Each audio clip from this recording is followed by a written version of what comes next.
নমস্কার, আমার চ্যানেলে তোমাদের সবাইকে স্বাগত।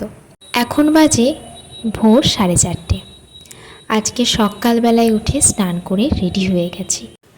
আজকে আমরা সবাই মিলে যাব মায়াপুর ধামে, আর সেখানে গোপুসোনাকেও নিয়ে যাব। আগেরবার যখন গেছিলাম তখন গোপুসোনাকে নিয়ে যাইনি, এবার গোপুসোনাকে সাথে নিয়ে যাব। এখন বাজে প্রায় 5টার মতো। আমরা এখনই বেরিয়ে যাব, তাহলে তাড়াতাড়ি করে গিয়ে পৌঁছাতে পারবো। আমাদের এখান থেকে মায়াপুর যেতে 3.5 ঘন্টা মতো লাগে। দেখো রাস্তা পুরো ফাঁকা, আর সকালবেলায় এই ফ্রেশ হাওয়াটা এত ভালো লাগে। আর গোপুসোনাকে কোলে নিয়ে সুন্দর রাস্তা দেখতে দেখতে চলে আসলাম। দেখো আজকে কত রোদ উঠেছে, কি সুন্দর মেঘ, আর ওই যে মন্দিরের চূড়া কিন্তু দেখা যাচ্ছে। আমরা মন্দিরে প্রায় ঢুকেই গেছি বললেই চলে। এই যে দেখো আমি গোপুসোনাকে নিয়ে একটু ঘুরছিলাম। এবার আমরা থাকবো ঈশ্বরদান ভবনে। আগেরবার আমরা ছিলাম গীতা ভবনে, সেখানে আমরা রুম পাইনি। গদা ভবনে আমরা রুম পাইনি। তারপর আমরা চলে এসেছিলাম ঈশ্বরদান ভবনে। এটাও খুব সুন্দর, এখানে সব কটা ভবনই খুবই সুন্দর, নিরিবিলি পরিষ্কার, খুব সুন্দর। আর এতে সার্ভিসের তো কোনো কথাই বলবো না, খুবই ভালো। তারপর আমরা একটু ফ্রেশ হয়ে রেডি হয়ে গেছিলাম। এবার আমরা যাব মন্দিরে। মন্দিরে তো ফোন ব্যাগ কিছুই নিয়ে ঢোকা অ্যালাউ নয়, সেই জন্য সেখানের কোনো ভিডিও আমি নিতে পারিনি। মন্দির থেকে বেরিয়ে আমি একটু এপাশ ওপাশ ঘুরছিলাম। আর এই বড় মন্দিরটাও খুলে গেছে, কিন্তু সকালবেলা এখানে এন্ট্রি নেই। এখানে 4:30 থেকে 5:30টার মধ্যে টিকিট দেওয়া হয়। টিকিট নিয়ে তারপর এন্ট্রি হতে হবে। আমরা বিকালের দিকে আসবো এখানে। দেখো কি সুন্দর রোদটা উঠেছে আজকে। বৃষ্টি হলে কিন্তু ভালো মতো ঘুরতেও পারতাম না। এরপর দুপুরবেলায় খাওয়ার জন্য একটা রেস্টুরেন্টে ঢুকে গেছি। আমার দিদাকে একটু আগে নিয়ে আনা হয়েছিল, দিদা খাচ্ছিল। আমরা সবাই দিদার থেকে টেস্ট করেছিলাম। বাইরে এত রোদ, খুব গরমও ছিল সেই দিন। আর এখানের খাবার খুবই ভালো। আমরা ভেজ বিরিয়ানি খেয়েছিলাম ওখানে, যদিও সবই ভেজ। বিরিয়ানি খেয়েছিলাম, একটা আলু দিয়েছিল, খুব সুন্দর খেতে। আর হোটেলের নামটা তোমাদের দেখাই, গোবিন্দা। এরপর আমরা সবাই মিলে আবার একটুখানি হোটেলে যাব, সেখানে একটু ফ্রেশ হয়ে নেব।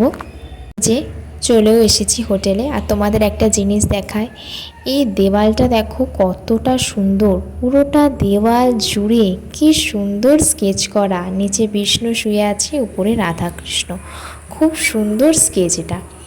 আর এই যে আমরা একটুখানি ফ্রেশ হয়ে তাড়াতাড়ি করে বেরিয়ে গেছিলাম। আমরা এখন যাব নবদ্বীপে।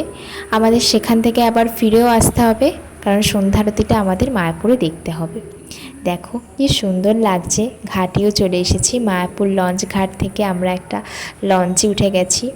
এই গঙ্গা যমুনা সবটা পার করে যেতে এতটা সুন্দর লাগে, একদম কম সময়ে কিন্তু খুব সুন্দর লাগে। 5 মিনিট মতো, তারপরে পার হয়ে যায়। আর এখানে প্রচুর বাদর, আর যা যা দর্শনীয় স্থান ছিল সবটাই আমরা দেখে আবার লঞ্চে উঠে গেছি। খুব সুন্দর লাগছিল। আর ওই দেখো দূরে দেখা যাচ্ছে মায়াপুর মন্দির, কি অপূর্ব দৃশ্য। আর এই জায়গায় গঙ্গা যমুনাকে একসাথে এত সুন্দর দেখা যায়। দেখো ওই দিকটা যমুনা, আর এই দিকের ঘোলা জলটা হচ্ছে গঙ্গা।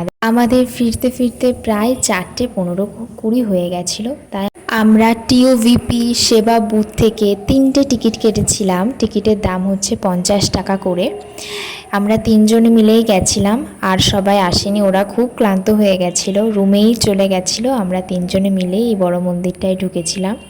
এখানে ওনারা কিছু বক্তব্য রাখছিলেন, কোথা থেকে পাথর আনা হয়েছিল, আর কিভাবে কি করা হচ্ছে, কোথায় কোন বিগ্রহ স্থান পাবে, কেন স্থান পাবে, মন্দির কোন দিক মেনে করা হয়েছে, কেন করা হয়েছে। ওনারা বলছিলেন এখানকার মার্বেলগুলো জার্মান, স্পেন, ব্রাজিল এইসব জায়গা থেকে আনানো হয়েছে, এই সমস্ত কিছুই।